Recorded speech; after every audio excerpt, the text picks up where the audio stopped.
सादर जय सिया राम मित्रों, स्वागत है आपका हमारे चैनल में। हम बात कर रहे हैं आज सावन सोमवार या फिर 16 सोमवार व्रत कथा के बारे में, जिसे हम पशुपति सोमवार भी कह सकते हैं या फिर 16 सोमवार या फिर सावन सोमवार भी कह सकते हैं। तो आज की वीडियो में हम जानेंगे इसकी पावन कथा के बारे में, साथ ही जानेंगे इस सावन मास के अंतिम सोमवार के बारे में कि आखिर कब है सोमवार, और साथ ही जानेंगे अन्य जानकारियाँ आने वाले तीज त्योहार के बारे में।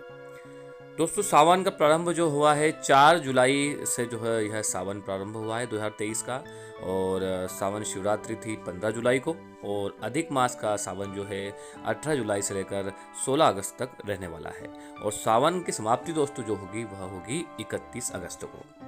तो इस प्रकार से दोस्तों सावन जो है चल रहा है, और इस साल सावन महीने में कुल 8 सोमवार पड़ेंगे, जिसमें से 4 सावन महीने के हैं और 4 अधिक मास के हैं। वहीं 3 सोमवार जो है के व्रत जो है 10 जुलाई को हो चुके हैं, एक 17 जुलाई को और एक 24 जुलाई को हो चुका है। और वहीं अब 5 सावन सोमवार और शेष है। बात करें सावन के आखिरी सोमवार की, तो वह 28 अगस्त 2023 को रहने वाला है, जो कि इस 2023 के सावन सोमवार का अंतिम सोमवार है। साथ ही दोस्तों रक्षाबंधन जो है 30 और 31 अगस्त में मनाया जाएगा। और चलते हैं अब कथा की ओर। दोस्तों, सावन माह का विशेष महत्व होता है भगवान शिव की पूजा और अर्चना में। इस माह में सबसे विशेष ये होता है कि इसमें सावन सोमवार के व्रत होते हैं, जिससे इस माह का महत्व और भी बढ़ जाता है, और भोले बाबा इस माह में उनके व्रत करने से प्रसन्न होते हैं। इनके व्रत के कुछ नियम भी है, जिसकी वीडियो हमारे इस वीडियो के डिस्क्रिप्शन लिंक में दी हुई है, वह प्लेलिस्ट में आप जाइए और इसके नियमों के बारे में आप जरूर जानिए। यदि आप भी किसी प्रकार का व्रत या सावन सोमवार का व्रत कर रहे हैं तो उस वीडियो को अवश्य देखिए, ताकि आप नियमों को जान सके व आपको व्रत का पूरा फल मिल सके। तो इस व्रत में आपको व्रत के साथ कथा सुनना भी आवश्यक होता है। तो क्या कथा है, चलिए चलते हैं कथा की ओर। एक समय की बात है, किसी नगर में एक साहूकार रहता था। उसके घर में धन की कोई कमी नहीं थी, लेकिन उसकी कोई संतान नहीं थी। इस कारण वह बहुत ही दुखी था। पुत्र प्राप्ति के लिए वह प्रत्येक सोमवार व्रत रखता था और पूरी श्रद्धा के साथ भगवान शिव की पूजा अर्चना किया करता था, और साथ ही माता पार्वती की भी पूजा करता था। उसकी भक्ति देखकर एक दिन माँ पार्वती प्रसन्न हो गई और भगवान शिव से उसे साहूकार की मनोकामना पूर्ण करने का आग्रह किया। पार्वती जी की इच्छा सुनकर भगवान शिव ने कहा कि हे पार्वती, इस संसार में हर प्राणी को उसके कर्मों के फल के हिसाब से आगे के प्रारब्ध मिलते हैं। जिसके भाग्य में जो होता है उसे वह भोगना पड़ता है। लेकिन पार्वती जी ने साहूकार की भक्ति का मान रखने के लिए उनकी मनोकामना पूरी करने की इच्छा जताई। माता पार्वती के आग्रह पर शिवजी ने साहूकार को पुत्र प्राप्ति का वरदान दे दिया, लेकिन साथ ही यह भी कहा कि उसके बालक की आयु केवल 12 वर्ष रहेगी। माता पार्वती और भगवान शिव की बातचीत को साहूकार सुन रहा था। उसे ना तो इस बात की खुशी थी और ना ही दुख। वह पहले ही की भांति ही शिव जी की पूजा कर रहा था।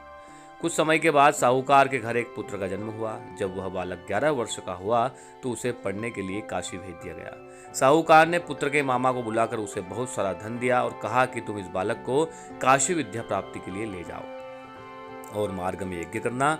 जहाँ भी यज्ञ करा वहाँ ब्राह्मणों को भोजन कराते और दक्षिणा देते हुए जाना। दोनों मामा भांजे इसी तरह यज्ञ कराते और ब्राह्मणों को दान दक्षिणा देते हुए काशी की ओर चल दिए। रास्ते में अब जो है सभी ब्राह्मणों की उन्होंने पूजा अर्चना की, संत महात्माओं का आशीर्वाद लिया, और रात में एक नगर पड़ा जहां नगर के राजा की कन्या का विवाह था।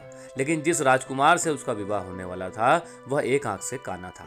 राजकुमार के पिता ने अपने पुत्र के काना होने की बात को छुपाने के लिए एक चाल सोची, और साहूकार के पुत्र को देखकर उसके मन में एक विचार आया। उसने सोचा, क्यों ना इस लड़के को दूल्हा बनाकर राजकुमारी से विवाह करा दूं। विवाह के बाद उसको धन देकर विदा कर दूंगा और राजकुमारी को अपने नगर ले जाऊंगा। लड़के को दूल्हे के वस्त्र पहनाकर राजकुमारी से विवाह कर दिया गया। लेकिन साहूकार का पुत्र ईमानदार था, उसे यह बात न्याय संगत नहीं लगी। उसने अवसर पाकर राजकुमारी की चुन्नी के पल्ले पर लिख दिया कि तुम्हारा विवाह तो मेरे साथ हुआ है, लेकिन जिस राजकुमार के संग तुम्हें भेजा जाएगा वह एक आंख से काना है। मैं तो काशी पढ़ने जा रहा हूँ। जब राजकुमारी ने चुन्नी पर लिखी बातें पढ़ी तो उसने अपने माता पिता को यह बात बताई। राजा ने अपनी पुत्री को विदा नहीं किया, जिससे बारात वापस चली गई। दूसरी ओर साहूकार का लड़का और उसका मामा काशी पहुंचे और वहां जाकर उन्होंने यज्ञ किया। जिस दिन लड़के की आयु 12 साल की हुई उस दिन यज्ञ रखा गया। लड़के ने अपने मामा से कहा कि मेरी तबीयत कुछ ठीक नहीं है, मामा ने कहा कि तुम अंदर जाकर सो जाओ। शिव जी के वरदान अनुसार कुछ ही देर में उस बालक के प्राण निकल गए। मृत भांजे को देख उसके मामा ने विलाप करना शुरू कर दिया। संयोगवश उसी समय शिवजी और माता पार्वती उधर से जा रहे थे। पार्वती ने भगवान से कहा कि स्वामी, मुझे इसके रोने से स्वर सहन नहीं हो रहे हैं, आप इस व्यक्ति के कष्ट को अवश्य दूर करें। जब शिवजी मृत बालक के समीप गए तो वह बोले कि यह उसी साहूकार का पुत्र है जिसे मैंने 12 वर्ष की आयु का वरदान दिया था।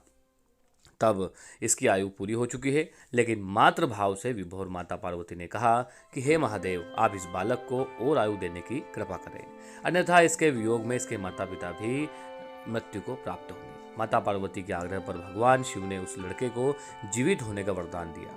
शिव जी की कृपा से वह लड़का जीवित हो गया। शिक्षा समाप्त करके लड़का मामा के साथ अपने नगर की ओर चल दिया। दोनों चलते हुए उसी नगर में पहुंचे जहां उसका विवाह था।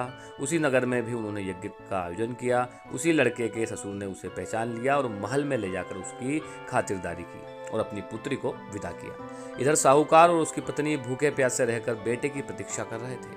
उन्होंने प्रण रखा था कि यदि उन्हें अपने बेटे की मृत्यु का समाचार मिला तो वह भी प्राण त्याग देंगे, परंतु अपने बेटे को जीवित होने का समाचार पाकर वह बेहद प्रसन्न हुए। उसी समय रात भगवान शिव ने व्यापारी के स्वप्न में आकर कहा कि हे ब्राह्मण, हे श्रेष्ठी, मैंने तेरे सोमवार के व्रत करने और व्रत कथा सुनने से प्रसन्न होकर तेरे पुत्र की लंबी आयु प्रदान की है। इसी प्रकार जो कोई सोमवार व्रत करता है या कथा सुनता है या फिर पढ़ता है, उसके सभी दुख दूर होते हैं और समस्त मनोकामनाएं पूरी होती है।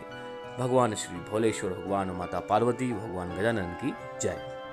तो दोस्तों, यह थी पावन कथा सोमवार की। सोमवार के व्रत के नियम व सोमवार व्रत विधि अन्य जानकारी के लिए आप हमारी इस वीडियो के चैनल के वीडियो के डिस्क्रिप्शन में जाएं, वहाँ पर प्लेलिस्ट दी हुई है, उस पर क्लिक करें।